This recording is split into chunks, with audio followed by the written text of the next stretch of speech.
Welcome to Podnutz, Computer Repair Podcast, episode number 137. I'm Jeff Halash. This is our live call-in show for computer repair techs. We bring you tips and ideas for your IT business. The call-in number is 1-888-697-0162. Let me introduce the co-host. We have Chris Carruthers from the Remote Support Tech team. How you doing, Chris? Wonderfully warm today. How are you? Chris is the invisible man in his chair right now. I got one. Good to have you on the show, Chris. Also, we have Matt Anciaux from monarchyit.com. How you doing, Matt? Super hot. Super. You must be on the West Coast. I am. Very cool. And also we have Don Jagoe from MyTechGeeks.ca. So for those of you that don't know, that means he's in Canada. How you doing, Don? Doing great, thank you. Good. Good to have you guys on the show. Very cool. All right, let's start off with a little bit of housekeeping, and we will let you know what's going on. We have Jetpack Live presented by Instant House Call. We had our first show last week, and it looks like it was great. Everybody had really good comments on it, and if you guys have not gotten in on that, please go and sign up. I'll have some links in the show notes so you can still do that. We still have 2, 3, and 4. It's going to be hosted by me. Meet fellow techs and business owners online. Learn real ways to grow your IT business. You also hear tales from the trenches. Learn sales and marketing tips you can actually use. You can chat online during the show. It's June 29th through July 20th, 2015, and it's 4 weeks with 3 weeks left. Every Monday at 9:30 a.m. Eastern Standard Time.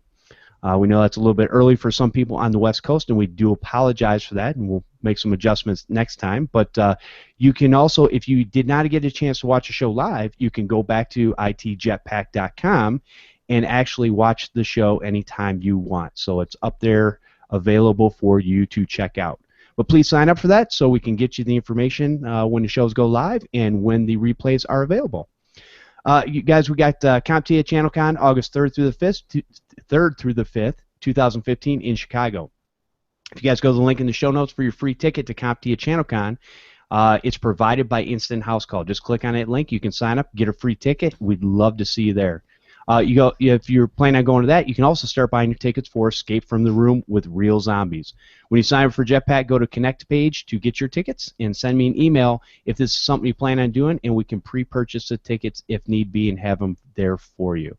Also, Lisa Hendrickson from Call That Girl is hosting a Tech Nibble and Podcaster Meetup Sunday, August 2nd at 5 to 7 p.m. That's the day before ChannelCon actually starts. And that'll also be in Chicago. Get a chance to mingle with the Podnutz, Tech Nibble, Mike Tech Show, the Computer Business Podcast, and Tech Vets communities. I will have a link in the show notes for you to sign up for the meetup. All right. Let's go ahead and start with Chris before we lose him. What have you been working on or learning in your business, Chris? Well, actually, a lot of what we've been working on over the last week has been just a lot more adware. I mean, seriously, like, I don't know what it is or how this has been happening lately, but I think infection rates are honestly going up at this point because we're getting busier with virus removals without really, not that we haven't taken on new clients, but I haven't taken on enough new clients to make sense for the number of virus removals that we did last week. So maybe it's summer, maybe it's because the kids are home. So that's something that that we're going to be monitoring and tracking, is just to see if it's just all the teenagers aren't in high school.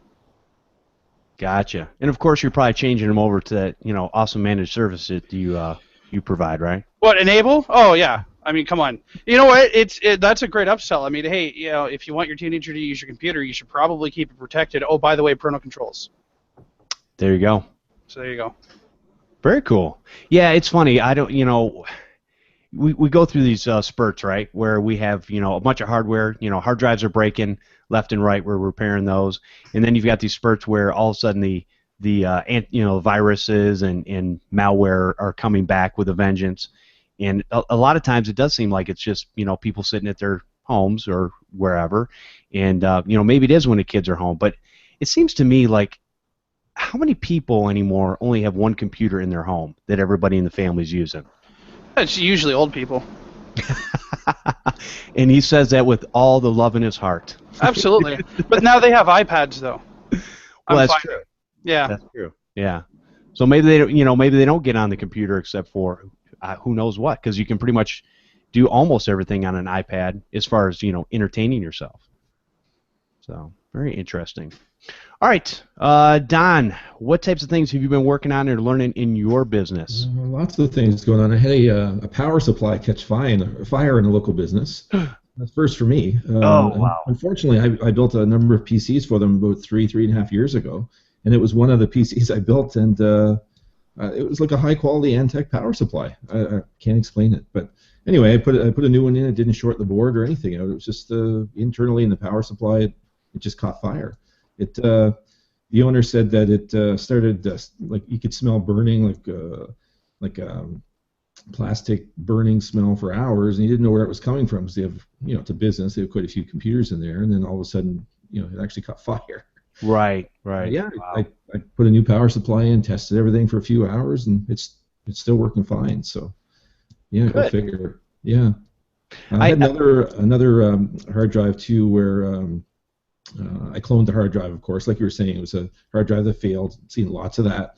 Right. And it had QuickBooks on it. So I don't know if it was on your show you talked about that before, but Chris, you would know this probably. You have to delete the entitlement data store.ecml file.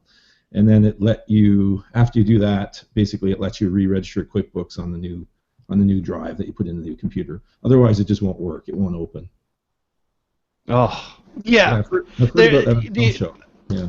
I've had it work once with an external cloner where you threw the two in there and it just went over. But yeah, there's usually something weird going on with QuickBooks when it comes to a transfer like that. Yeah. Wow. It reminds me, you were talking about a power supply, and I remember I had a power supply that came in, or actually no, it was my son's power supply, and same thing. It was kind of smoking, and this one didn't catch fire, but I went to the store, purchased another one, a higher end. Yeah. It was probably a Thermaltake or a Antec or whatever. Right. Nice $70 power supply, nice heavy duty, right? And I put it in, and that thing sparked and arced and like it temporarily caught fire, and I was like, what in the world's going on? So I'm sitting here trying to figure it out, and my wife, who knows next to nothing about technology, she goes, well, did you check anything else in there? And I'm like, well, no. And then come to find out, basically what was happening was the video card was shorting out, and that was causing a surge to the power supply, and that's what was causing it to pop. Now, so, I mean, even if you have a weak power supply sometimes, it'll work for a while, and then when something bad like that happens, it's like, oh. But, it's not always, definitely the power supply, but, right. It's hard to diagnose that stuff and figure out exactly what it is. So I love it when you can just test a power supply, and obviously we've all got those power supply adapters where you plug it in, and it's like, 50-50 chance of what it's telling you is true or not. Right. Yeah, it's not under load, right? Exactly. So a lot of times you end up replacing them, and most of the time that will definitely work. But yeah, if you ever run into a situation where it keeps popping for some reason, definitely check your other components. And I would have never thought a video card would have caused that type of short in the system, but right. It did. Yeah, you can, yeah, for sure. Another thing I ran into this week was I got a call from a local business, actually pretty big contracting business, and they had an IT guy, I guess, work for them for quite some time, and he just set them up on, what was it, Windows Server 2012 standard, and he got them all set up, and then he went on vacation, and he stayed on vacation. He didn't come back, and he said, no, he quit. Just after he got them all set up, and it's incredible. Anyway, so I just basically took over for him, but I just thought that was funny. Oh wow, well, that's good. I mean, so that's definitely a way for you to get in. Now, when you went in there, did you have to reconfigure anything, or was everything pretty much set up correctly? Everything was pretty much set up. They didn't know the password, and they hadn't thought to ask them for the password, but later, eventually we got the password and that kind of stuff, right? So, okay.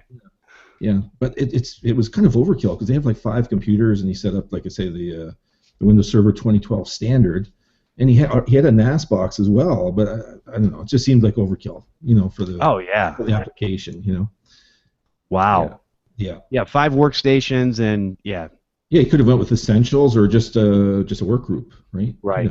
Yeah. Now, do you know how much they spent on that whole system? Because the system itself was over $2,000. Okay. It was a Lenovo computer, a nice server, And then I think the software was maybe $700 or $800.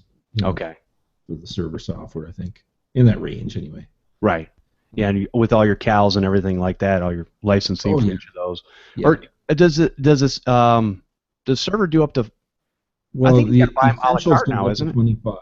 Yeah, Essentials goes up to 25. I'm not sure the standard exactly how many users, but Gotcha. yeah. Wow. All right. Well, very cool. Yeah. All right, and also Matt, what types of things have you been working on or learning in your business?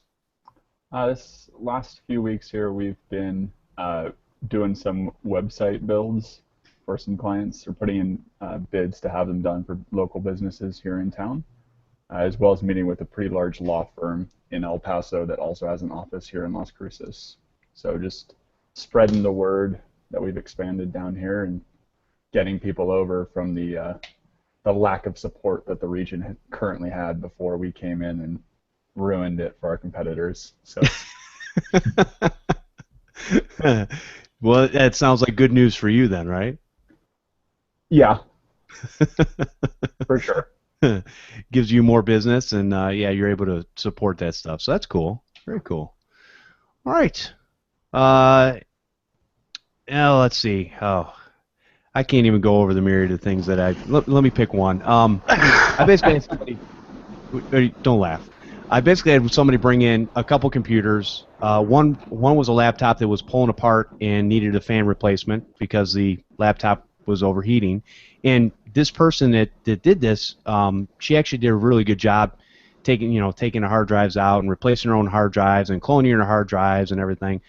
But the one computer, the Dell, I just replaced the fan real quick and put it back together, got it going for her, and kind of cleaned up the software on there. Again, bunch of malware, just a bunch of different things. A lot of free tools were downloaded to try to help the problem that don't ever help the problem.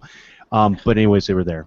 And so she also had a brand new computer she had just gotten back in January. And what she was trying to do was she tried to use an easy transfer cable to transfer all the settings from the Dell over to the HP laptop.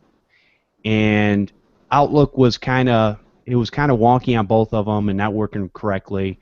And she was using Pop Email.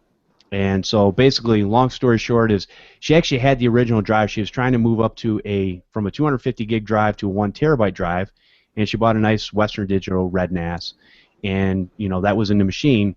But it was so messed up. And the problem was she had a 1 terabyte drive, but it was only showing the clone of the original drive. So the rest of it was unallocated, like 600 some odd gig. And the problem is, so a lot of you guys probably know this, but for those that don't, if you ever have a partition that's in between your C drive, which is your operating system drive most of the time, and the unallocated space, you can't actually extend it. So there's a couple tools out there. ESIS Partition Manager would not do it. Anyways, the one I found that would actually move the partitions the way I needed to and bring the 600 some odd gigs together with the 200 some odd gigs, it was AOEMI, I think it was. I'll put a link in the show notes for that. But yeah, anyways, it was a nice partition tool that was free. I downloaded it, was able to move the partition over no problem, and it worked. So we got her space back on there. And basically what I did was I just took her old drive, took a clone of that, put it on the new drive, and then kind of started over from scratch. And in this process of hooking up 5 email addresses, like a lot of small businesses have, it was a lot of moving things around. And then in order to help her out, I set everything up in IMAP instead of POP, because what she was doing was she was maintaining emails on her phone and both computers at the same time using POP. And so it was kind of a nightmare. Now, the bad thing was once we got everything configured and everything moved over and all that kind of stuff, she kind of had to go back through and redo some of her folder structure. The folder structures were there, but because the IMAP looks at it differently, like when you do a POP in Outlook, it'll basically go to one mailbox. Everything just downloads. It doesn't matter how many addresses you have. When you do IMAP, a lot of people don't know this, but the IMAP is actually separate.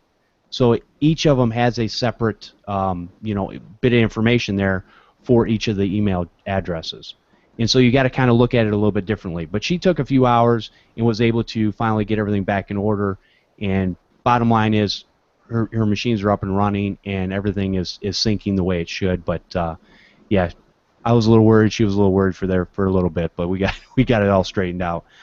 It's hard, and it's probably one of the subjects we're going to talk about. It's hard sometimes when somebody brings you 3 different machines. Oh, also on top of this, there was an external drive that she was trying to make a system image of, or system image of her HP laptop, and it kept failing out. Well, come to find out, it was a Seagate 1 terabyte external, and that Seagate 1 terabyte external was bad. It kept popping out of the, so I plugged it into several different machines, and it would just lose connection. Get connection back, lose connection. So that's why she couldn't, get a system image. And that was the original problem she had brought, but there was many, many other problems in there. I don't like dealing with those because it's hard to know where to start sometimes. And I kind of had to dial everything back and take a few days and go, okay, what do we need to deal with first? And I broke it down into, okay, let's get the Dell put back together. All right, let's work on the HP. Okay, now let's see what's going on with this external hard drive. And once we get all that stuff done, then I can, let the customer know what's going on, and they can do what they need to do, whether, get warranty on the Seagate hard drive or whatever they're going to do with that stuff. So everything worked out good, and she got all the information that she needed. And I will tell you one other scary thing is, and I don't know why this is today, I was using Fab's Auto Backup, and I did a backup of her original drive that was on the HP. And when I did a backup, it saved about 48 gigs.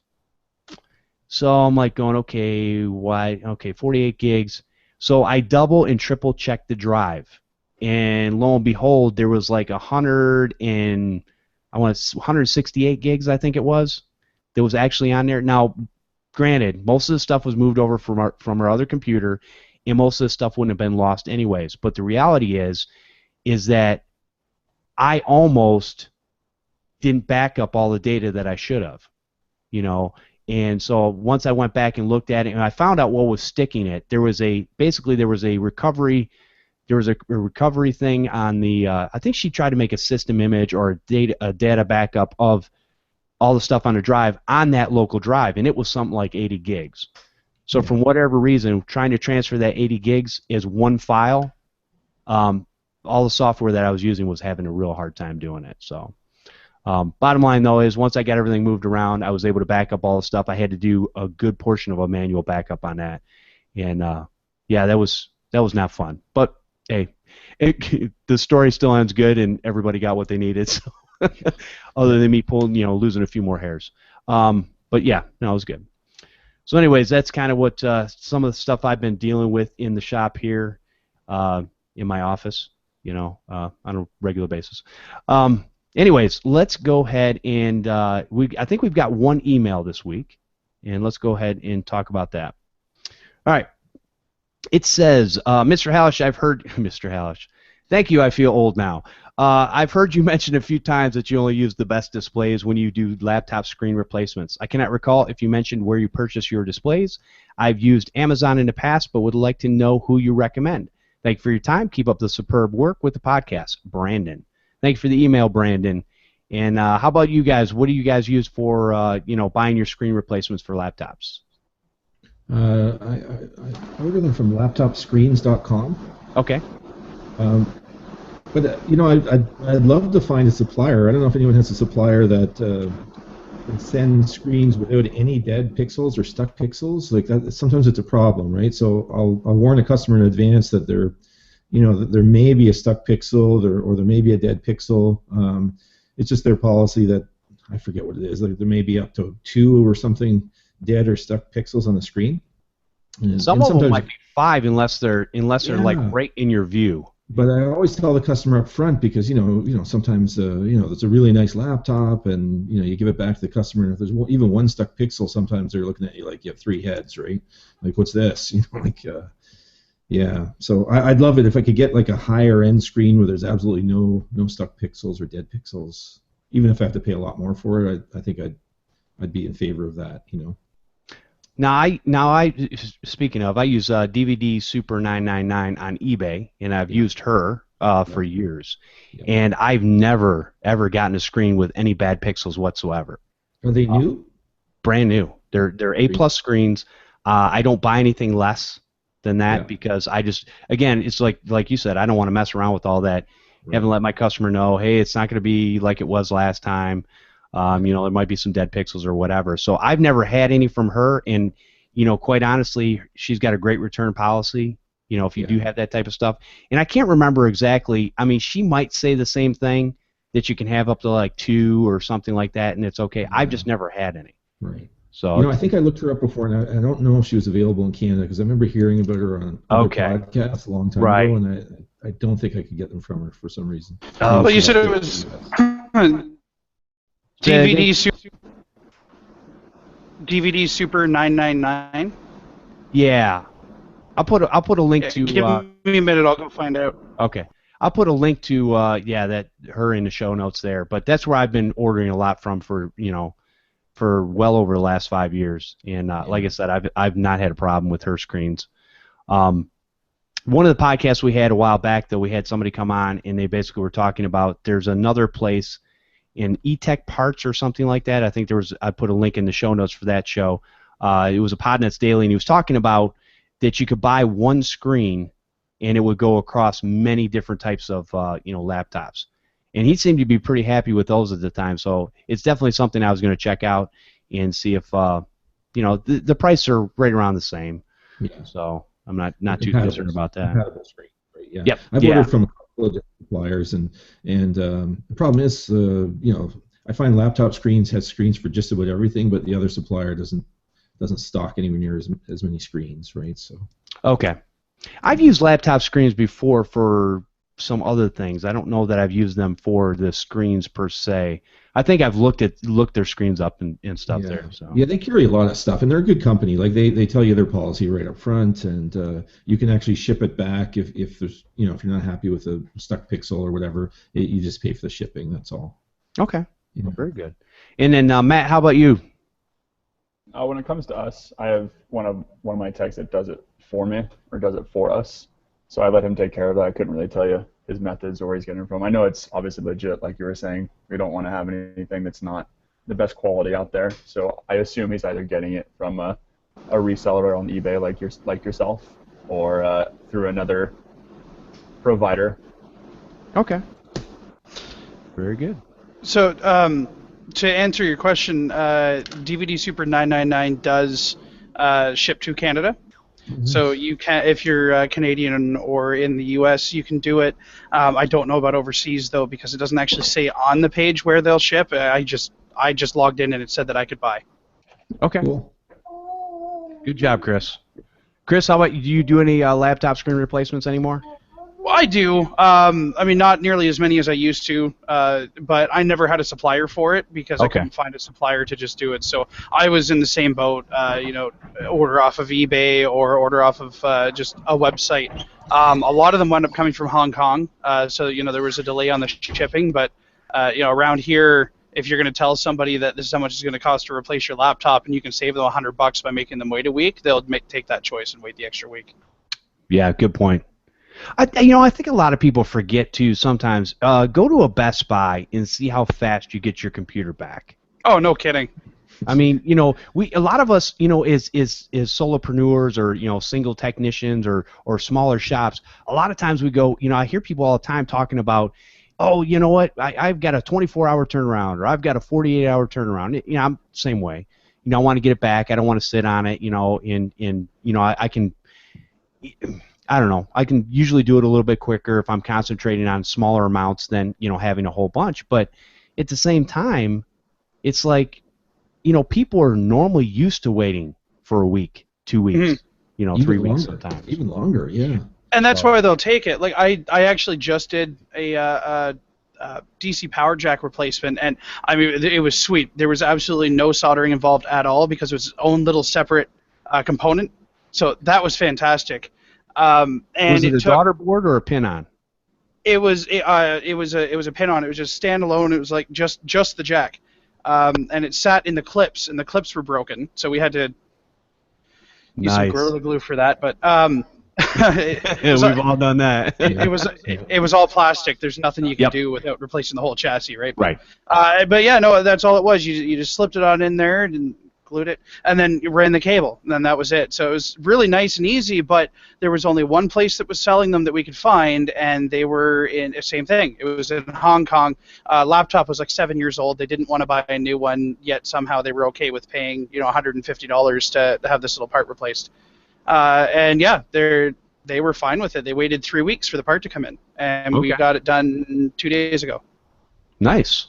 So, yeah, I like those. Now I've been able to find pretty much all those, the pigtail, basically with the 4-pin jack on the one end for your power jack replacements. I haven't had to solder too many power jacks probably in the last 8 months or so. But those ones are fairly easy to get. Now I'm able to find them. Now one of the things that I do, and because I do like to get things a little bit quicker, is I usually will find a supplier on eBay that's like close to me, whether it be in New Jersey, Kentucky, Ohio, wherever, somewhere around the northeastern part of the United States, where I can get the parts usually within a couple of 3 days, no problem, and that's good enough. So I try, the overseas stuff, I can usually find the same things from a fairly close provider or supplier that they're buying the stuff from Hong Kong probably in bulk, right? Getting it, and then they're just reselling the stuff. Yeah, I think it depends on the brand and how old the laptop is. Like this was a 7-year-old Gateway. It was just, yeah. Yeah, you're lucky so then. it wasn't the easiest thing to find. At the same thing, there was a HP Media Center laptop, and that thing was 6 years old, and we could not find a motherboard for it. It took 2 days for us to find a motherboard for it, and same thing, it was coming from Hong Kong. I think they have factories that are there just to make old stuff. Probably. Yeah. Yeah, probably. Wow. Okay. Very cool. Wow. Yeah, that's interesting when it comes to parts. And I know a lot of people. I've heard technicians talk about that they won't actually buy anything off of eBay, and I'm like, well, for replacement laptop parts, I don't know where else that you can go. I mean, you can find some parts on, things like, some of these other companies that are based here in the U.S. or Canada, but for the most part, I've always got to use some sort of supplier on eBay for that stuff. Sometimes they call a manufacturer and get parts sometimes too, right? Yeah, and a lot of times when I, even looking up the manufacturer stuff, it seems like and I don't know what the rule is, but it seems like they let a lot of that stuff fall off, where they, all of a sudden, hey, we don't make this anymore. I mean, Apple will basically tell you that after 3 years now this is a brand new laptop, but after 3 years, you're pretty much out of luck. They won't even touch it. So, we're not doing it. Sorry. Yeah. Buy a new one. Yeah. And they get away with it. So. Well, look at their customer base, though. They can get away with it. That's why they do it. And these bigger manufacturers, they don't make the parts themselves most of the time. It's usually outsourced. Right, and they have somebody else making the parts. So what they'll do is they'll just stop putting in orders, but that doesn't mean that the machines don't have the programming in it to make them. Right, so those. I don't know what the logistics are, what the laws are behind all of that, but they seem to be getting away with making the parts long after the manufacturer doesn't care anymore. Gotcha. There's a voluntary recall on. You guys have probably heard, but there's a voluntary recall on a lot of the Apple MacBook Pros for the video chipset. Yeah. And basically, they just replace the whole motherboard if they determine that it's at fault. Right. Yeah. I actually, cool, that is pretty nice. I actually had somebody that had spilt a little bit of liquid on one of their USB ports on their MacBook Pro, and it was like, I think they just bought it in November of last year, and basically, Apple's like, yeah, we'll replace. Whatever's messed up on it, and along with everything, they basically are going to replace the whole innards because they go, yep, water damage or whatever, we can't, right. We can't take that chance. I don't get that. Like, okay, so we're going to replace all of these components. Okay, so the only thing that's the same now is the screen and the case. Why didn't you just replace the whole freaking thing in the first place? Right. Exactly. Yeah. Exactly. Somebody was asking in the chat room, has anyone use Amazon? And actually, I do use Amazon for a lot of my hard drives nowadays because it seems like that's the only place I can get the HDSTs, which is the not older, but the Hitachi drives that are basically owned by Western Digital, but they do still set themselves apart as far as reliability especially for the laptop ones. I love those drives. Yeah. So that's one of the things Amazon's really good for, getting that stuff, because you can't really get a lot of that stuff on the local market. Not that I've seen in my area, anyways. Mm-hmm. You know. Newegg has been really good to us for things like hard drives and that. Like, we have tech data as a supplier, but most of the time, unless you're buying, triple digits in the units there, you may as well. But Newegg is like an hour drive from here, their factory. So if I order something from there, I'll usually have it next day or the day after. Oh, nice. Are you Newegg Premier? Yeah. Yeah, same here. I probably get 3 or 4 deliveries on the average day, from them. But I do order through Amazon as well, because they're fast as well. Oh yeah. Yeah.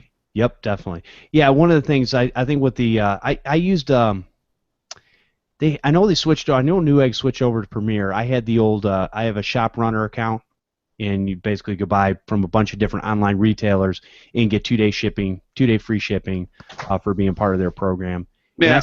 That still is current today. I think I don't know how much longer they're going to be using it, but I still use that for Newegg, and then for Prime shipping, obviously, I pay for that because it's just well worth it to get something within a couple days. Mm-hmm. Well, and if you're ordering a lot from them, then getting the free shipping winds up paying for itself pretty quick. Yes. Just in hard drives alone, it took us a month. We don't do nearly as many hardware repairs as most of you guys do, so bear with me here. But it took us about a month to make that money back, right? So, yeah, even it out. Yeah, still. So you've got the rest of the year where it's basically free. Yeah. Plus all the other benefits that you get for being a part of that system too. Yeah, you really can't beat it. And so and I know they're trying to. I just checked the other day because I got an advertisement from Amazon that said 1-day shipping. And I put in my zip code, and it's like, no, we don't do that to you yet. Sorry, the robots don't fly to your house yet. I'm like, oh, microwave society, right? Yeah. We want everything yesterday. They're looking into same-day shipping, like with trucks that are just driving around, right? That'd be cool. Right. Yep. Very cool. How about you, Matt? Anything on the whole online retail thing? No, not really. Amazon is who we used before we were able to partner with resources to get those products to us. But other than that, I have a pretty positive view of eBay and Amazon. Just put your little bit of work into it, and you'll find a reputable seller on there. No problem. Yeah, a lot of times I'll find if I find a seller on there that I like, or they've given me good parts and stuff, I'll favorite them and just save them so I can go back, because some of their names are hard to remember. You go back to look for a part. Who was that before? Was that DVD Super what? Cellular Jack Joe 1942. Right, exactly. Very cool. What about batteries? Where do you guys order batteries from? eBay or? You mean batteries for like laptops or just regular batteries? Laptops, yeah. So I would order them normally from Amazon, but I will always tell people that, listen, we can get you a knockoff for basically $30. Right. I'm going to make a little bit of money on that, not much, but we can do that for you. Or if you want an OEM version, we can get you that, but that's going to be more like $80. Right. Yeah. And I let them know. I said, to be honest with you, you might get a year out of this, this battery, or you might get 2 years out of it. I said, but most of the time, even if these batteries are brand new, they're good for a maximum of 2 years. You're not getting the longevity out of that battery for any longer than 2 years. It'll start degrading. You'll have a laptop that used to last for 3 hours will only last for an hour, even on a newer knockoff. So I mostly use Laptop Charge. I don't know if you guys have used those guys before, but it's $5 for next day shipping. Oh, nice. And always been happy with their service. Really good company. Are they good batteries? Yeah, and they actually sell different grades of batteries as well. So they have some with like a 2-year warranty on them and stuff as well. Like I think they call it the Doctor series or something, But depending on the customer, like you were saying, if it depends how price conscious they are, right? So, and if they want it really cheap, you can if they're willing to wait, you can get it a lot cheaper, of course. Right. Yeah. Exactly. Yeah. And really, there's nothing wrong. You just tell them, like, you get what you pay for. I understand that there's a price difference between these two batteries. I'm going to send you both estimates, and you're going to approve which one you want. But if you get the OEM battery, it's going to be better for you. So if you can afford it, do it. They don't listen, but you need to tell them. Right. And it's not always about, that's a misnomer a lot of times. A lot of people, if you can afford it, you afford whatever you want to afford. And not here. well, let me preface this way, because the same person that walks up to me and says, "No, I can't afford that $80 battery," will still go to Starbucks every day and spend the $5 on a cup of coffee or buy a $1.79 bottle of water. It's like what you will afford and do whatever you want to do. It's still a choice. No, that's fair. I think where I'm coming from that, and it might be the location that I'm at or whatever. I'm finding that more and more people that are coming in are one of two clients. They're either the client who owns a business or is high up in management in the business that they're in, and they have no problem throwing down whatever amount of money you tell them. They don't even look at the estimate; they just sign it. And then I have about the other half that are on Ontario Works, which is like government assistance. Okay. So I guess it depends on your customer base, but we're laptop batteries. I'm finding that more and more people are just not buying the replacements, and they're just leaving their laptops plugged in until they save up enough money for a new laptop. That's fair. One of the things I look at, and the reason I say this is because my customer base is kind of diverse too, and I've had people that they might go to a big box store, whatever it might be, and the big box store is going to spend say, hey, it's $450 for a laptop screen replacement or whatever it is. I don't even know what they charge. I'm just throwing that number out there. But anyways, the customer's like, well, I can't really afford that, because really what they want to do is they want to just push you into, hey, just buy another laptop. Don't worry about it, right? They'll call me up, even if they're on, assisted income or whatever, that type of thing, they'll still pay me $150 to replace that laptop screen. And I still make a decent profit off of that. And, it's like, it's still cheaper for them to do that than it is to spend another $400 or $500 on a brand new laptop. And I know a lot of people will say, well, you can get a brand new laptop for $300. Yes, you can, but it's pretty much going to be junk for the most part, especially if you drop it on the ground one time. You're pretty much done. So it's going to be a waste of $300. Yeah.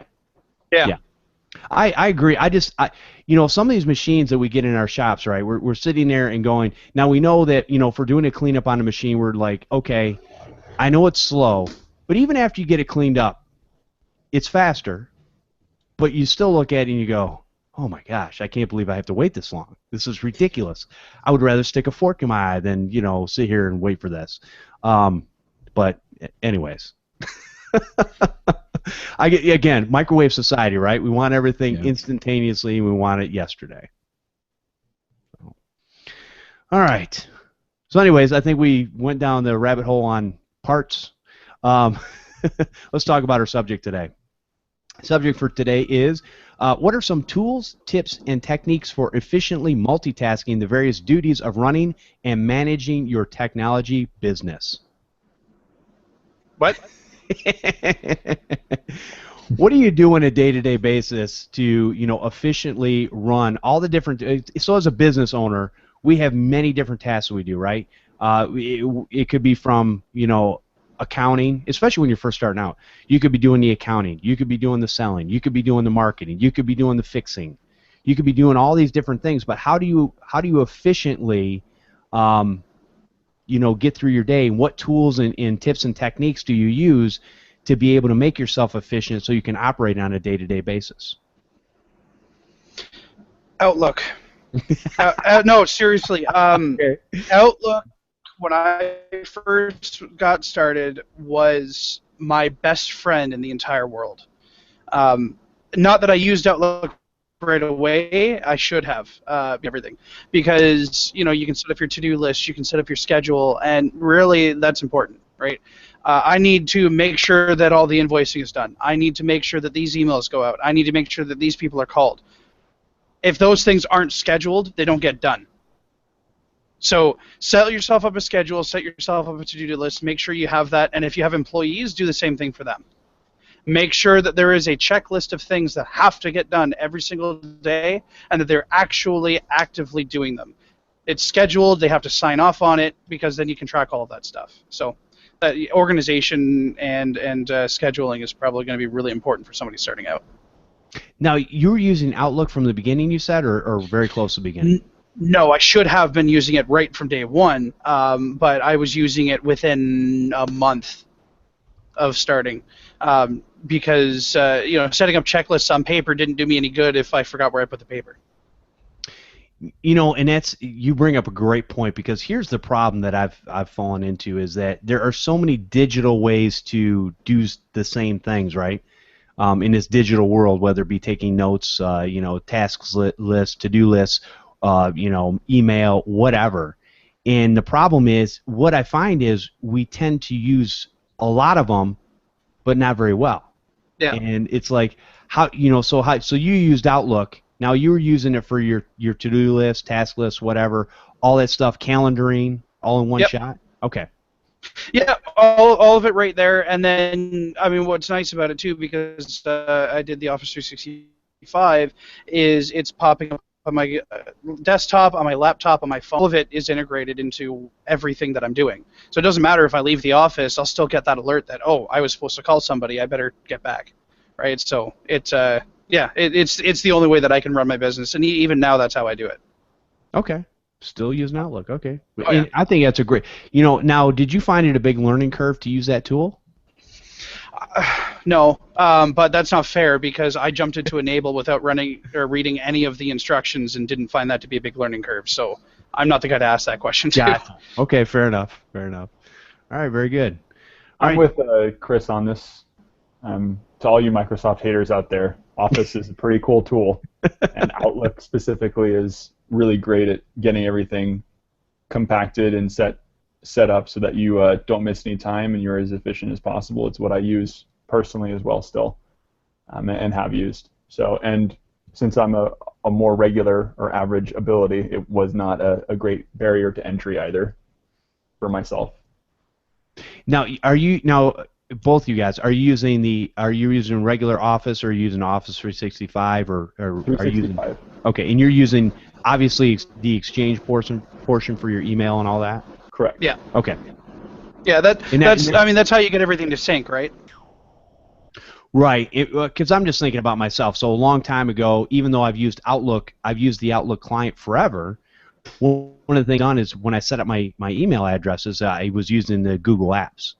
And so my Google Apps will integrate into Outlook as far as email is concerned, but as far as anything else, task lists, to-do lists, calendaring, you usually have to have a third-party app, and a lot of them, I don't know if there's any that work well anymore 100% of the time. And the other thing was that because using an Android phone, I know that I probably needed to make the switch. It's just one of those things where I just don't want to jump into something not new, but it's going to be a little bit newer than the way I'm used to doing things now with all my Gmail stuff. So. Yeah. Now, John brought up a point, and I kind of want to touch on this here real quick.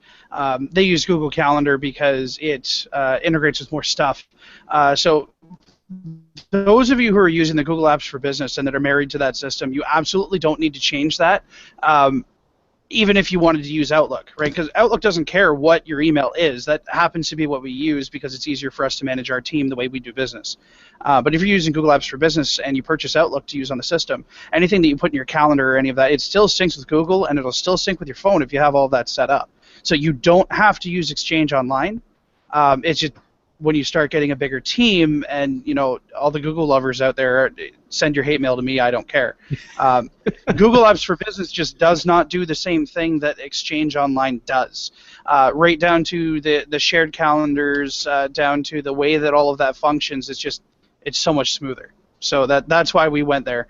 But if you're worried about integrations, I know like Repair Shopper. I wish that Repair Shopper integrated with Exchange Online in Office 365. They don't. They exchange with Google, or they go with Google Calendar. But we have Visita, which is a third-party application that we use, and it goes on to Exchange. So we have our solution. So there's ways to do it, but yeah, you can still do the same thing with Google.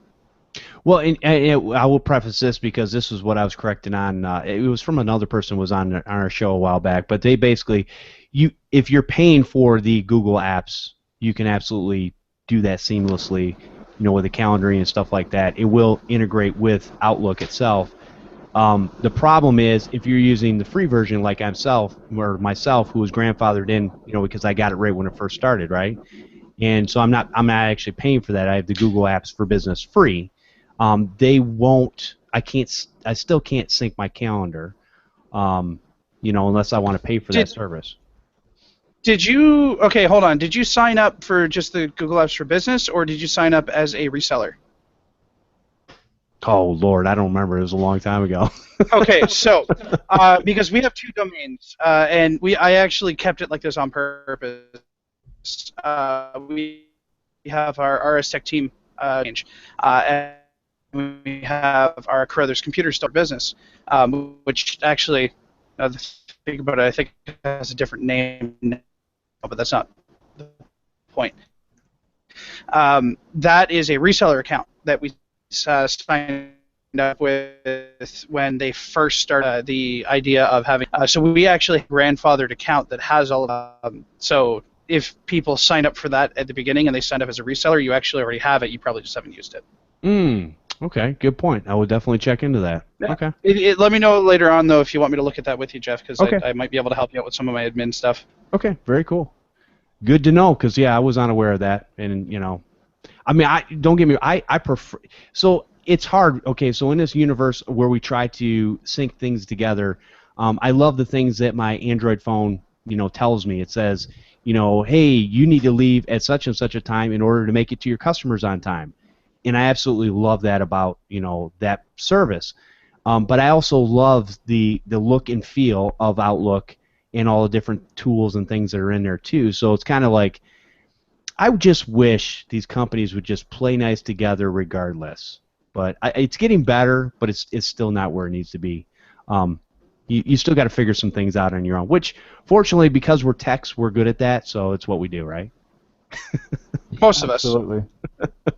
Yeah, and I prefer Office the same as Chris. I prefer Outlook. I just prefer the look and feel of it. Yeah. Mm-hmm. It's pretty, right? Yeah, it is. And that's used too, right? So. It's not plain. Jeff just condensed all of the functionality into it's pretty. And now we move on. That's right. I thought that was pretty. Well, it's the same reason I use, certain pocket, or certain podcasting apps too, right, on my phone. I use some of them because, quite honestly, it's easier to pick the nice album art and click on it and it plays. And, some of the other ones you've got, it's just a little bit different. And it's all what you're used to, or it's all what you kind of get used to. But yeah, as far as so Outlook sounds like it's a great tool. You can use the Google Apps for Business. Some people love it. Some people love Outlook. You're going to have people from both camps. That's just the way it is. You can try these things out and just see how they work for you. I think that's a great tool to have in your business, even when you're just starting out. Because, Chris, wouldn't you say that it's probably easier, any of you guys, wouldn't you say it's probably easier if you're just starting out and you're kind of by yourself to kind of learn the ins and outs of how these systems work, so that when you do expand your business and get more employees and different things like that, or your team, that you're able to implement that stuff a little easier? As long as you keep in mind that things are going to change as you go, and that you have to learn as you grow. Like, we are certainly not using all of the same tools now as we did, 4 years ago now when I first started fixing things. It's not the same, right? So, but I can say that a lot of the processes that we've put in place, a lot of those come from when I first started, and they were just tweaked as we go. When, okay, well, this doesn't really work when there's 2 of us, so I'm going to have to change it a little bit, right? And you kind of continue going. So nothing's ever going to be set in stone, but yeah, you're right. Learning your processes and learning the flow of business is something that's very easy to do when you don't have a lot of clients and you don't have any employees to maintain. Sounds good. And Don, now are you a single technician in your shop? Yeah, Or- I have one guy really that works for me as contract, and Okay. my wife will help when we set up a TV or something, that kind of stuff, right? So, Good. but yeah, pretty much just me. But Okay. I'm strongly since you're talking about tools, and I know you use Repair Shopper, Yes. and I'm looking at it right now, and that's probably what I'm going to sign up for in the next week or so, just because. And like you say, I wish I had started from day one, because I have spreadsheets and spreadsheets and spreadsheets of data, which is going to be a nightmare. I do Right. have QuickBooks Pro 2015, and I think it imports some from there, but it would have been easier to start at the beginning with it. Yeah, absolutely. Yeah. No, I use Repair Shopper all the time, and I'm always learning what more that tool can do for you. And I will encourage people, you know what, definitely go out there and give it a shot, because I think you can get, I think it's up to 25 invoices a month that you can do on that. There's a couple things that you can't do with the marketing and stuff like that, but it's going to get you in the habit of, and here's where I always had a problem. I bring a computer in the shop, and when you're a singlepreneur or whatever you want to call them, and you get that computer, and the customer signs off on a sheet saying, yeah, you can work on it, and you grab it and you go and you tear it apart, and you go to fix it, and you get everything done, and you call the customer up and say it's ready to go, and you get it back to them, and they pay you, and then you throw the check or whatever money on your desk, and then a couple weeks later you got to figure out, oh, what do I got? Oh, what customer came in? What money went where? What did I fix? And then you wind up with that call like 3 weeks later, and they're like, hey, my computer can't turn on anymore. It's clearly something that you did. If you don't even have notes as to what you did, like, I'm sorry, I can barely remember what I did a week ago. Right? So, You're not even old. Well, you got to think of the number of tickets a day, man.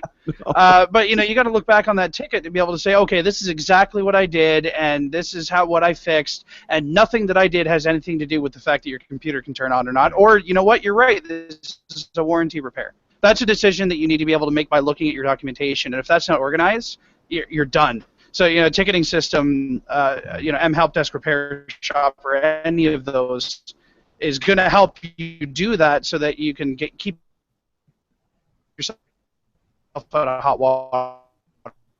No, I think we're losing you, Chris. I don't know if it's your wireless connection. You guys? Yeah, I can hear you. You're kind of silencing out. Nice. Everything that I said was super important, and I'm never saying it again.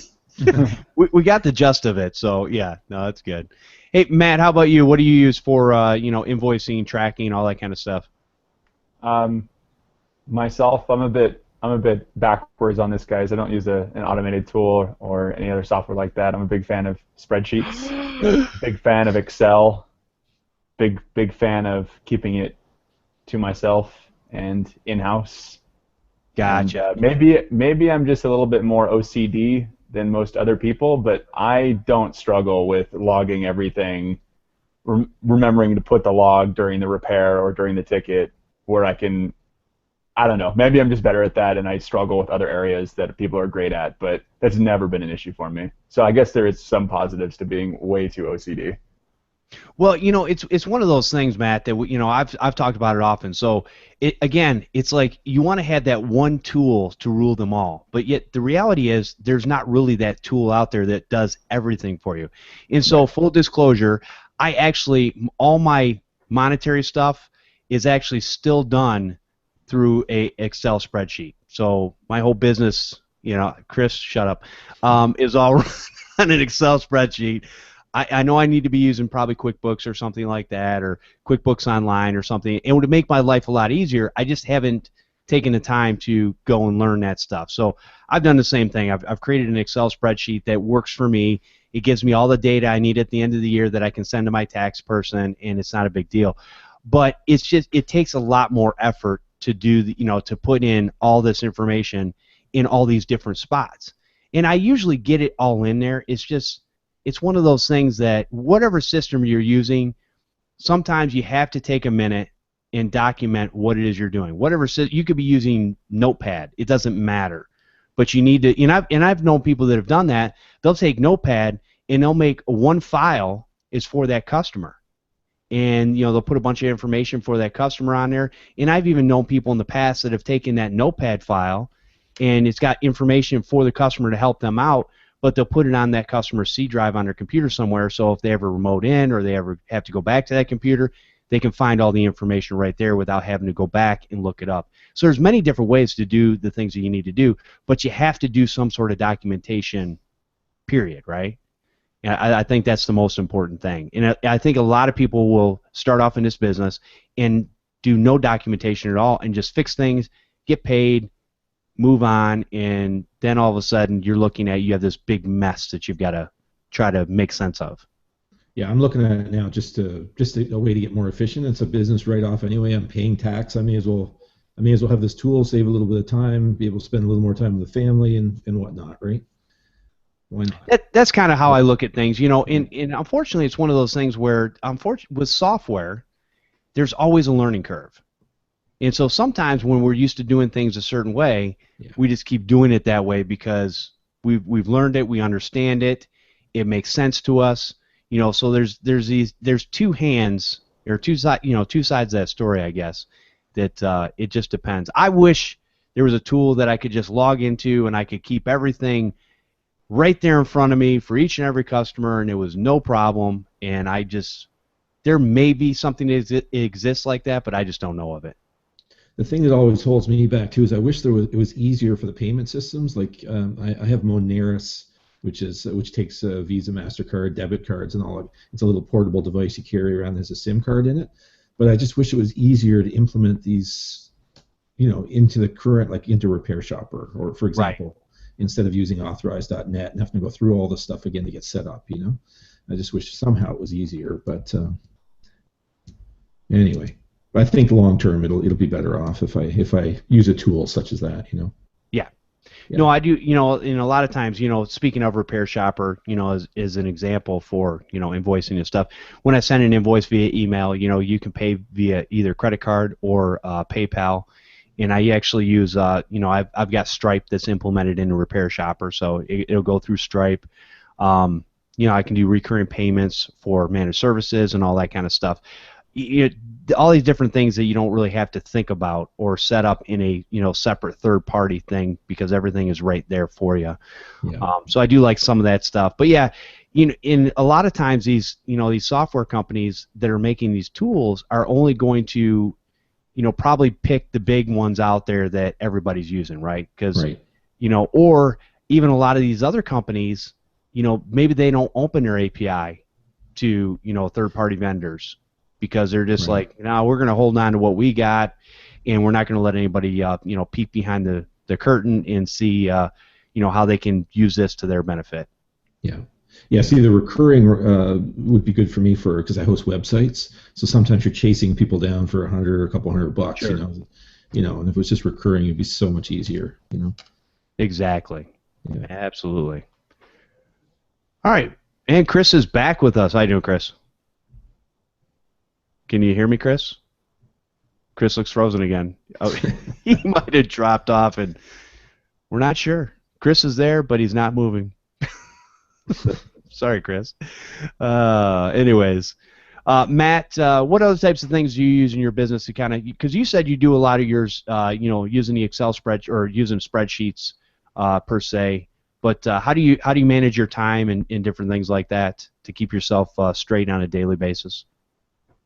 I use the calendar through Outlook, schedule a time. I think the greater point that I wanted to touch on, besides the tools that you guys probably know a lot more about it, because I just try and get the most out of one or as few tools as possible, is rather that when we're looking at it or running a business as efficiently as possible, that means that you have some sort of schedule, that you have some sort of time dedicated to some sort of activity, and that you stick to that schedule.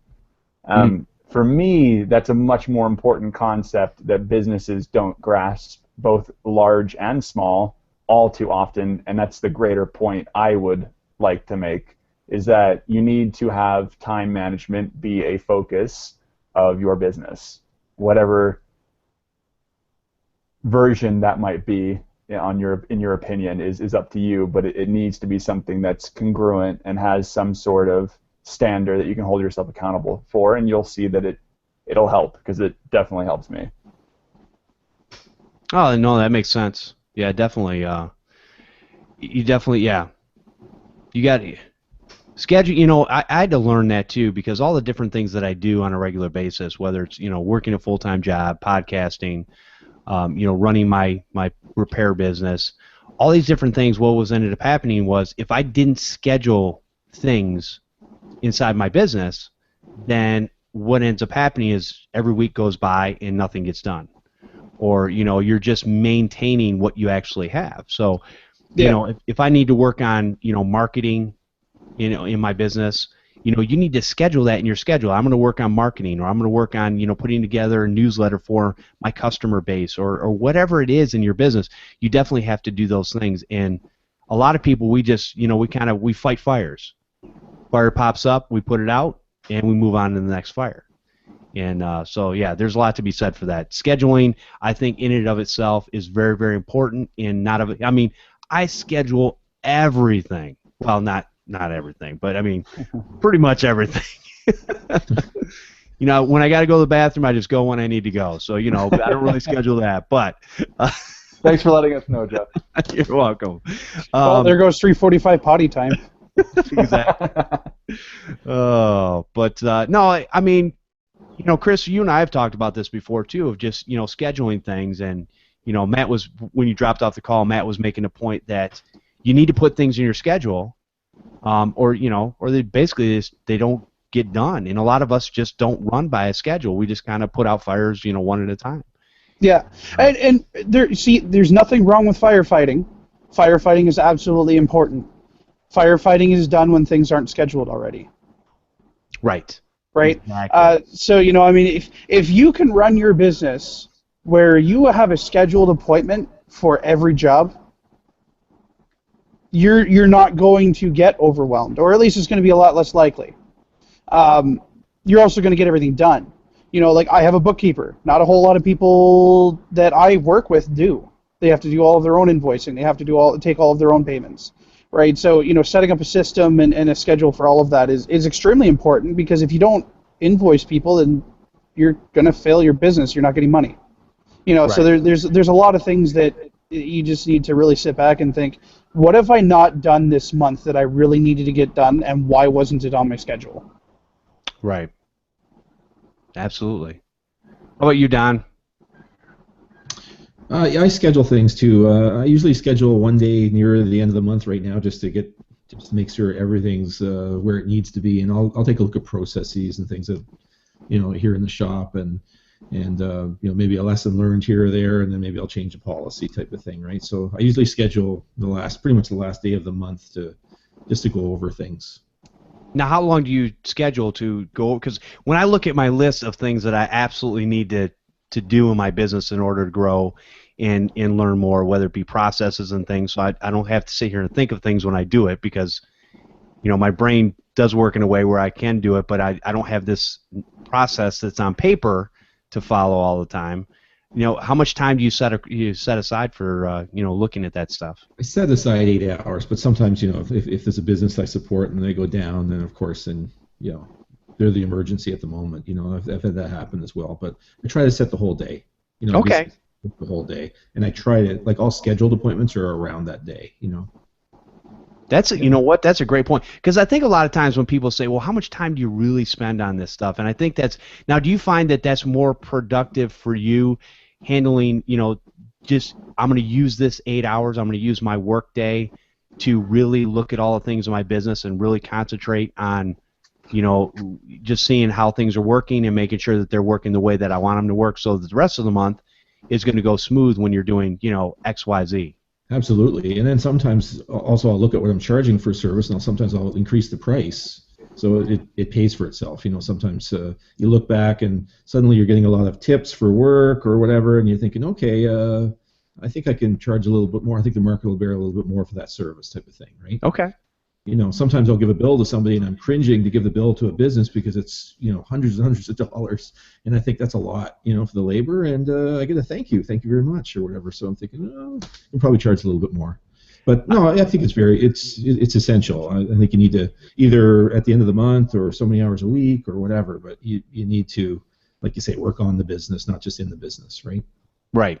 One of the things I've been getting over the last couple of weeks is basically, when I give the price for whatever job it's done, and trust me, it's a fair price. It's not a cheap price, but I am still getting people who are going, that's it, that's all. Yeah. Yeah. And I'm like going, okay, I need to reassess what I'm doing. Yeah. I can get that from some of my better clients. Yep. Yeah. Well, I mean, these are brand new clients whom I've never met before, don't know me, I don't know them, and they were just like, that's it? You spent all this time, and and it's like, so yeah, a lot of times those are good things to know, that you got to reassess what it is you do, and right. And like you said, what the market will bear. Right. And also time to learn, right? Like you need to set aside some time to learn maybe new software or new whatever. You need to set time aside for that as well. Yeah. Now, how much time do you set aside for that? I set aside 4 hours a month, but I probably spend a lot more time than that, because I usually have things running the whole time when I'm working, right. Type of thing, right? So I subscribe to that IT Pro TV, and I let that run. It's a bit dry sometimes, but I mean, I do let it run, and sometimes there's some pretty useful stuff on there, Okay. And then I listen to all the podcasts that I can, and there's always good tips on podcasts. Sure. Right? Someone's doing the same type of business that we're doing, so I'm still not at the point probably where I'm 100% protected on all of my invoices and things. Like sometimes I don't get customers to sign, and I probably should every single time and all that. So I'm working at that to make that a little more tight as well. It is hard, because I've found that too with my regular customers, especially if I'm going out on site or whatever, yeah, a lot of times I know that Repair Shopper is coming up with a iOS app first, but whatever. I guess there's more techs that have iOS than there are Android, but whatever. I don't even know how they call themselves geeks, but anyways. No, I'm just kidding. You got to use what works for you. But no, I think a lot of times, because you got to have the internet and different things when we're using these, cloud-based services, right? So a lot of times I'll go to customers and I'll just go, hey, I'll pick their computer up, take it back, just fix it, and hey, here's the bill. I'll send them an invoice later. But my rule of thumb really is, the first time that you're my first-time customer, you're absolutely 100% going to sign something, whether it be digitally through my website or my website terms and services, or an actual physical copy. Once I have that ink signature, I'm pretty much okay after that. But I would like to. I know what you're saying. It'd be nice to have something that's signed every time. In a Repair Shopper, you can do it, but I just find it's kind of it's not real easy to pull up on a tablet or a phone, And if I can already have it pre-pulled up for the customer, and they just got to jot their signature with their finger, then it's fine. But it's definitely not as easy as I would like it to be. Right. Chris, were you going to say something? Yeah, I thought Repair Shopper had an Android app. Not yet. Not that I know of. They're actually talking about coming up with, I think they're working on an iOS app right now. Mm-hmm. So I've been using the mobile website, and the mobile website hasn't been too bad. But yeah, I thought that they had one. I'm just too lazy to do anything about it. Yeah, I log in on the mobile website, and sometimes depending on where I'm at with my phone, if I'm on site, it takes a while to some areas are better than others as far as getting a signal. It would be nice to have something that you could physically do kind of offline, on a mobile device, and then it's going to sync up with whatever system you're using. That would be the nice thing.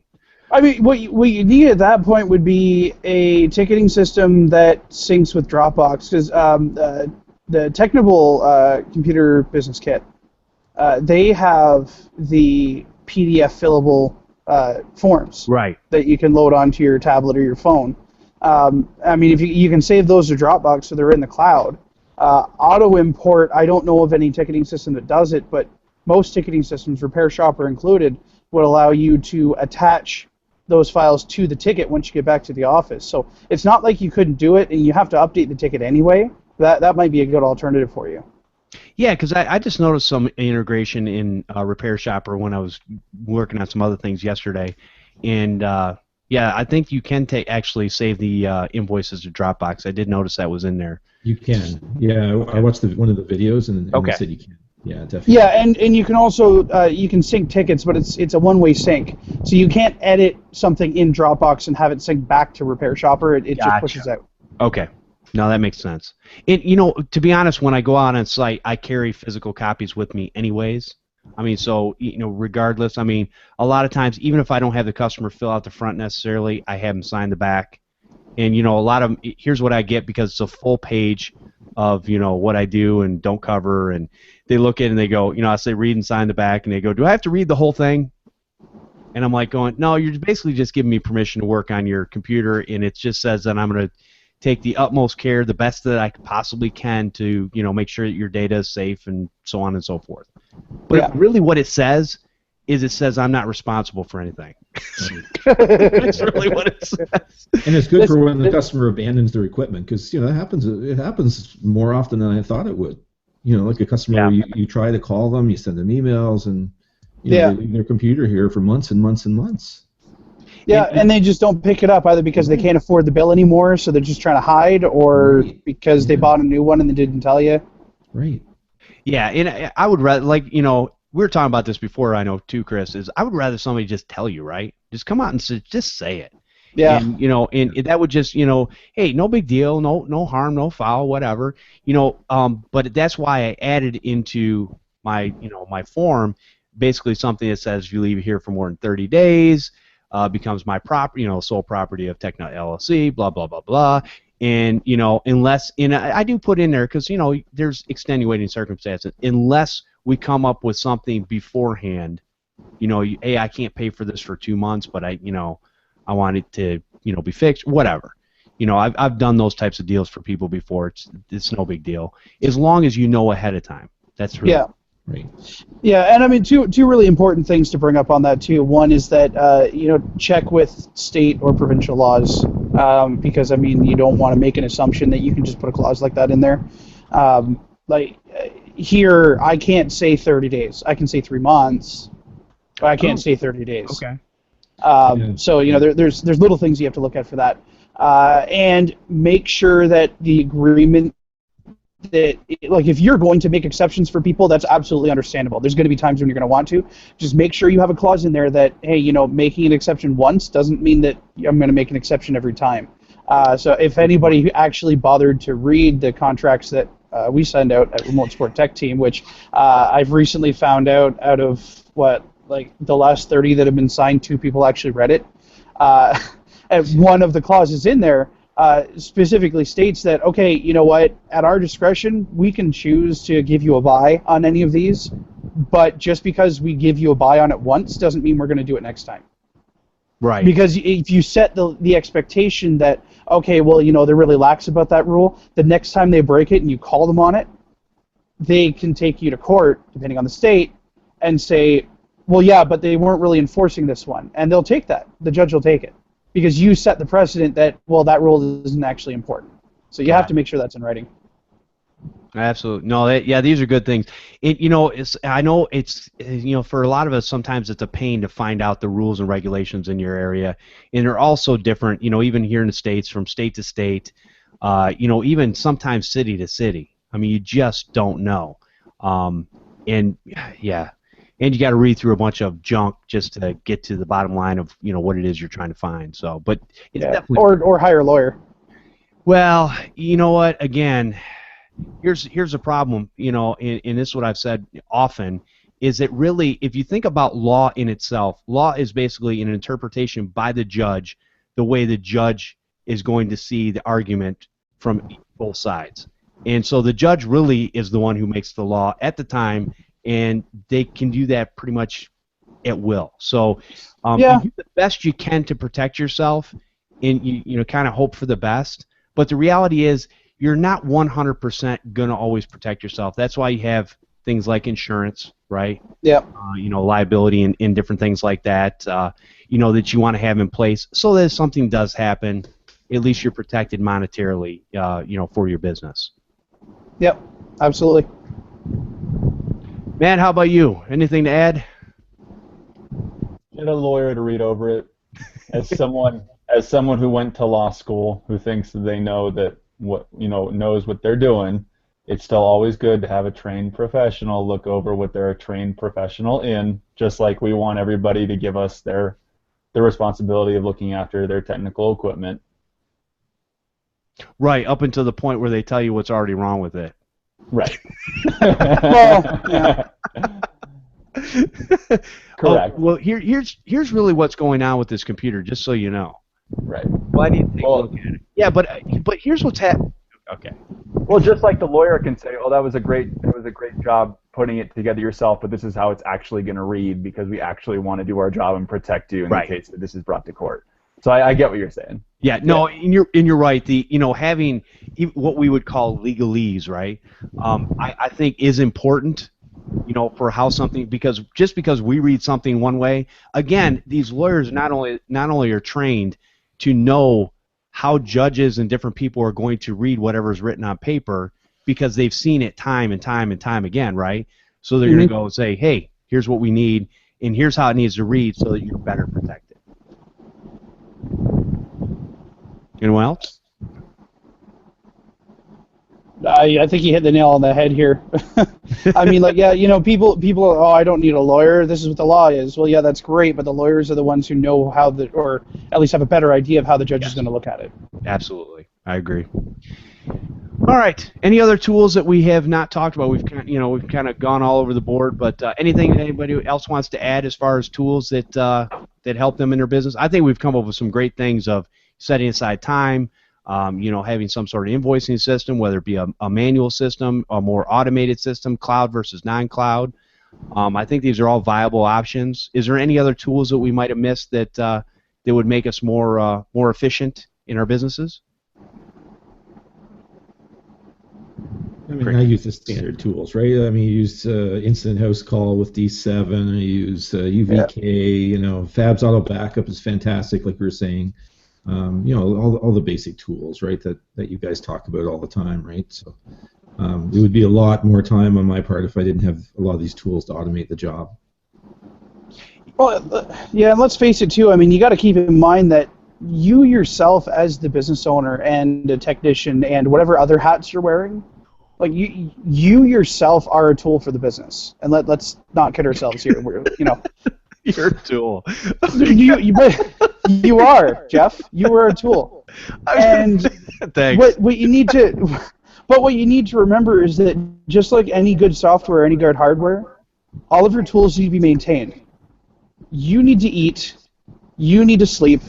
You need to have time away from the office. You need to have time away from the phone. Make sure you have your hours set for yourself.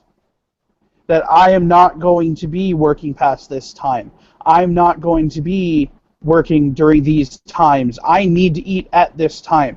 And yeah, I mean, the eating thing is going to wind up, if there's a huge emergency and you have to go to it, you're going to wind up needing to reschedule your own lunch. But that's not going to happen every day, right? So make sure you are keeping yourself properly maintained, because you, as the business owner, as the most important tool in your business, if you burn out, your business is done. Good point. Very good. Don, any last thoughts, tips, tricks? No, what Chris said is absolutely true. I've missed a lot of lunches. It doesn't look like it, but I have missed I just come back and eat like double or triple afterwards. That's got to be healthy. Yeah. Yeah. Matt, how about you? I think we've touched on a lot of good things. I agree with what Chris said, except for rescheduling lunch. I never reschedule my mealtime. Nice. I'm a pretty big stickler for eating when I want to. So, just kidding. Besides that, I think it just all comes down to, like I was mentioning on the podcast we did, Jeff, how much are you actually an entrepreneur or willing to put in the time to have success in your business? If you are dedicated, you're going to do the things that we've touched on because they lead to success. If you're not, have fun doing whatever else you're going to do. Good points. No, very good. All right. I think we've covered a gambit of things and a lot of good information, and hopefully that's something that helps everyone out that's listening to this show right now. Matt, if people wanted to get in touch with you and maybe throw a question your way or something like that, what's the best way to do that? Matt at monarchyit.com. Website is monarchyit.com. Anybody that is listening in Albuquerque, we are looking for a tech up there to cover our clients, so feel free to send me a resume. Nice. There you go. All right, and Don, how can people get in touch with you? Don at MyTechGeeks.ca, or the website's MyTechGeeks.ca. Awesome. And Chris, the pimp master, go ahead and pimp yourself. Nobody can get a hold of me. So we are a remote support tech team. Well, whatever. I'm sorry. Go ahead. Go ahead. So we screen Jeff's calls.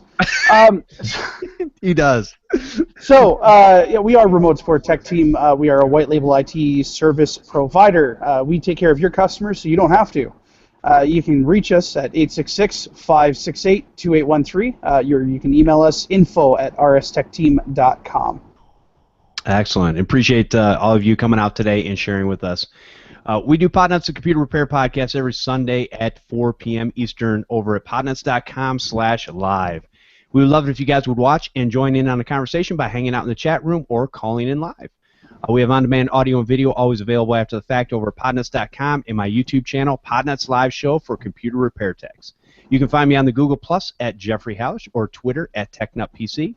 And if you are a computer repair tech and would like to be a guest on Podnutz Daily, where you can talk about your business, send an email to podnutzdaily@podnutz.com.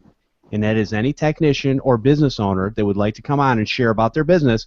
You are more than welcome. All you have to do is send me an email, and we will get it set up. You guys can email questions and feedback for this show to podnutz@podnutz.com. You guys can also leave a voicemail on our call-in number at 1-888-697-0162. If you guys could do us a favor, leave us a rating and review over on iTunes. That'll let more people know about the show. You guys can also help support the Podnutz Network. Next time you're shopping on Amazon, go to podnutz.com/Amazon. And I want to thank everyone for listening and subscribing to the show. We'll see you next time on Podnutz, the Computer Repair Podcast.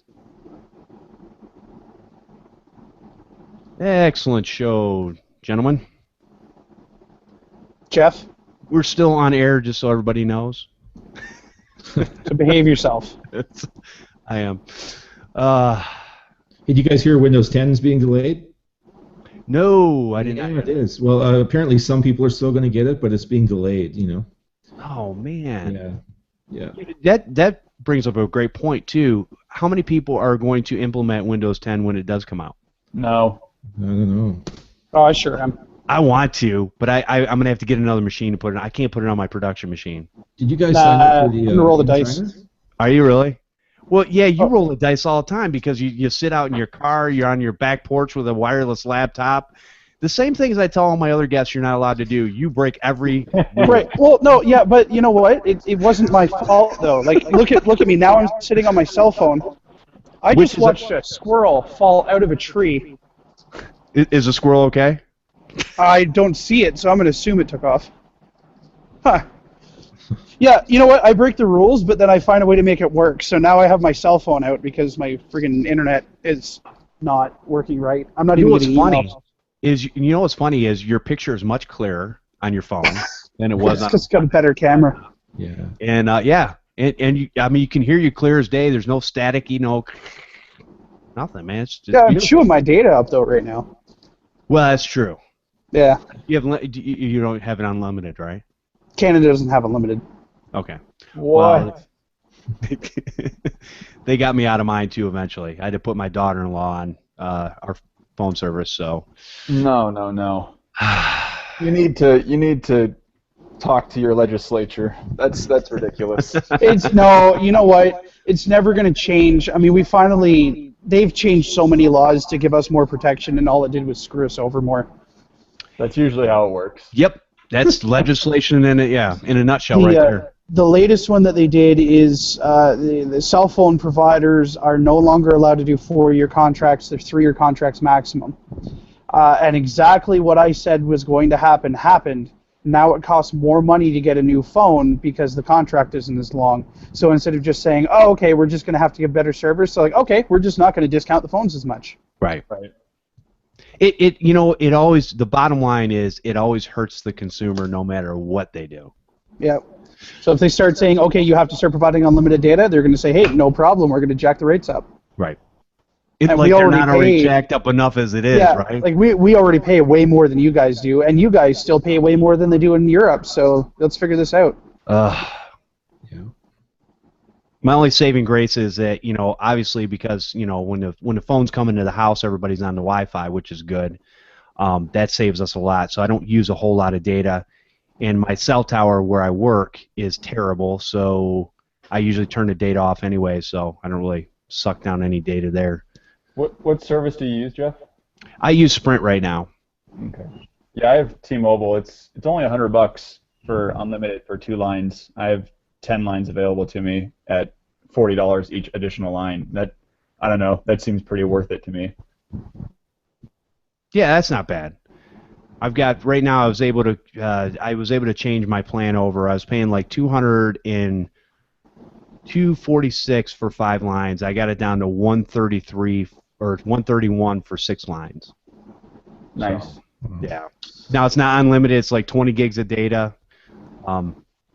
Might as well be. Yeah. Well, I mean, like I said, we don't really. 5 of us don't use any data anyways.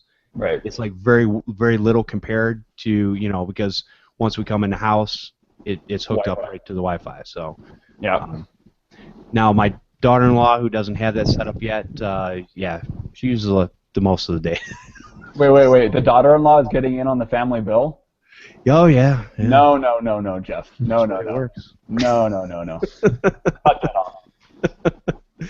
Try to help out where you can, No, that's the first mistake. Drop them in the pond, hope they swim. Oh my gosh. Speaking of, it's like it's terrible what they part of the reason I was able to do it too is because it cut down on my bill big time. So but man, what they charge for some of these things is just ridiculous. For some of these single services. And then, all the tax and everything they do on top of that, it's like it is terrible, so. Hey, sorry guys, I'm going to have to go deal with this internet thing because it's done. Uh-oh. All right, man. Yeah. All right. Talk to you later. Nice meeting you. All right, see you, Chris. Nice meeting you guys. Yep. Bye. What were we going to say, Matt? Did you guys grab the Windows Insider? Are you guys part of the Windows Insider program? Paul Thurrott was saying if you're part of that Windows Insider program and you download Windows 10, when the legit version, like the real version, comes out, you actually get a full version that you'll be able to keep on the machine indefinitely.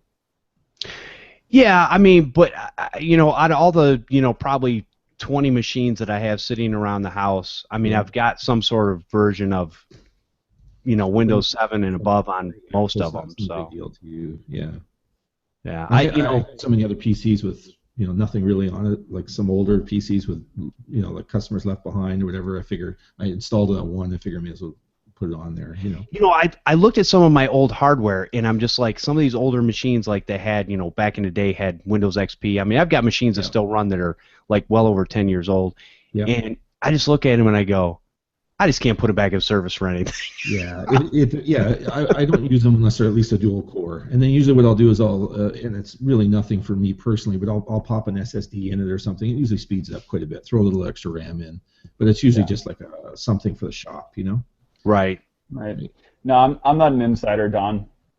And Windows 10 is great. I hope they get it all good to go. I'm a big Microsoft fan, but I ain't implementing it for at least 6 months. No, I 10 won't on months. business stuff either, Right. It was cool to hear that you do that end of month stuff because that's what I was explaining on the podcast I did with Jeff that I do. So it's good to know that other people do it. When I first started, I was part of something called Enterprise Brand here. I got laid off, they actually restructured my job. When I was on EI, I heard about this program, so I went in and they basically pay you for, I'm not sure, maybe about 45, 50 weeks while you're starting your business, and it was required that every month you had to do this, so I just kept the practice. Yeah, it's a good practice to have.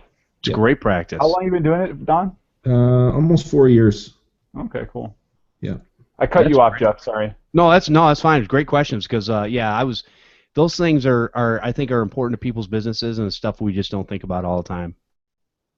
You know, I mean, like I said before, we're firefighters. You know, Yeah. put it out, get it done, move on to the next hill or whatever. Don't be a firefighter, though. Exactly. Get it set up. Manage services, people. Move over. Exactly. Move over. Do you want to know how many computer repair stores I see that are open? Not many. Yeah, Nope. it's true. So just get some kind of recurring revenue in, guys. Well, like I said, just from the people that I've talked to, you know, over the a little bit over a year of doing this podcast and different things, and other people that are in the industry and some of the different forums and groups I'm a part of, right now, about 75% of the people are basically getting out of this business on a regular basis. So, Yeah. Yeah. you know, and it's not because they're not good techs. It's not because they don't really know what they're doing. It's just that sometimes you've got to be able to look at things a little bit differently than the way you normally look at them. And, you know, we look at them, you know, a lot of times we look at things as jobs. And a lot of times, you know, Matt, I know we talked about this, but we were talking about you know, you have a job and you get paid an hourly wage, and, you know, you kind of take that into a business and you don't really think about the entrepreneurship part of it, Right. or the building of the business. You're basically, you've worked yourself into another job that you just happen to own. So. Yep. Matt, do you work at your own home too?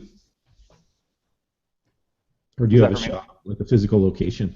No. Office, home office. Yeah. I mean, I just find it such an Big advantage. I control can't board. imagine. Yeah. Yeah. You know, and a lot of people, I've thought about it, and I've thought about, you know, yeah, it'd be nice to have a storefront or something like that. And I'm like, Nah. I don't really need the overhead. I mean, why? Right. Plus, know? you'd have to That's- pay someone to sit there all the business hours Right, that it's right. open, right? And I've That's never the other seen- thing, right? I've never had a customer say, you know, what sold me on this computer repair shop was the decor. Right. Whereas I feel like a lot of office space or retail space, a lot of what draws potential customers in is the appeal. I'm not sure you can do too much to the inside of a computer repair store to make it that much different that it'll draw people in by its sheer appeal. Right. I think they get the benefit of walk-ins, right? So you're going to get some more walk-ins, and I guess Right. it adds a little bit of credibility to you. But you know, whatever the cost is, it's whatever couple $1,000s extra a month. Yeah. You got to pay right off the top, you know. Right. No, thank you. Yeah. Yeah. No, I agree. Hey guys, I think we're gonna go ahead and stop the broadcast. We're past 5:30, but appreciate everybody coming out this week, and we will all see you not all of us, but we'll see you next Sunday at 4 p.m. Eastern Standard Time. Everyone have a great week. Talk to you Thanks a later. lot. Bye. Thanks, Jeff.